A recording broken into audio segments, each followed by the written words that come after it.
السلام عليكم ورحمة الله وبركاته. ما أنت وحن جبنا مقالة القاهرة وحن لكم الأستاذ عبد الرحمن ganacsatada Qaahira nabadoonka amaanta aan kula kulmay munaasabad maanta meesha aan isku aragnay aad iyo aad ayuu u mahadsan yahay waqti asla qaadanay Sheekh Cabdiraxmaan waa idin salaameynaa akhyaarta asxaabul Qaahira meelkaas idinka aad joogtaan si khaas ah idin salaameynaa iyo intiina taqaan waa idin salaameynaa waxaa idinka soo salaameynaa Qaahira madiinada Nasr intaas markaan aan ka soo gudbo كلمة ير أيام كدر سنة يا أو كسب سنة إن أو لسكو حرناضو إن أو من مدى الموجيو سن إلهي القرآن كويري واعتصموا بحبل الله جميعا ولا تفرقوا إلهي يقول لي هاي حرب يسقف صلاة يا لك التاني من مدى حرمر الوجار أدون يو آخره مركا ما أنت شرف أي تهي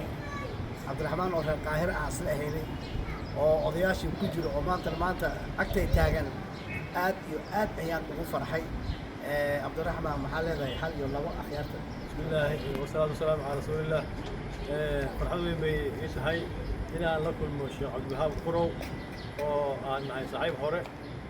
culimada magaalada Qaahira ka mid ahaa dadkii qasar ka baxay wadankana u safray haddana imaam sayidka ah oo dacwada ka fulinaya halkaas Canada waxaan weyn bayna soo dhaweeyo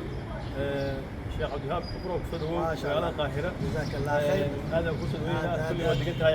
degan tahay ma sha Allah adigu baa ka maqnaa adiga oo soo laawata marka dhammaan akhyaartanadii reer Qaahira ee halkan joogi jirtay ee wadanka adduunka tacliis aaday wali wadankii Masar Soomaali badan baa degan dad badan baa degan ilmi wal keensadaa waa meel uu noolaan kara waxaan ku boorinaynaa inaan ilmihii dibadda u wadeen dhulkii gaalada ka soo celisaan oo waddan islaam u soo celisaan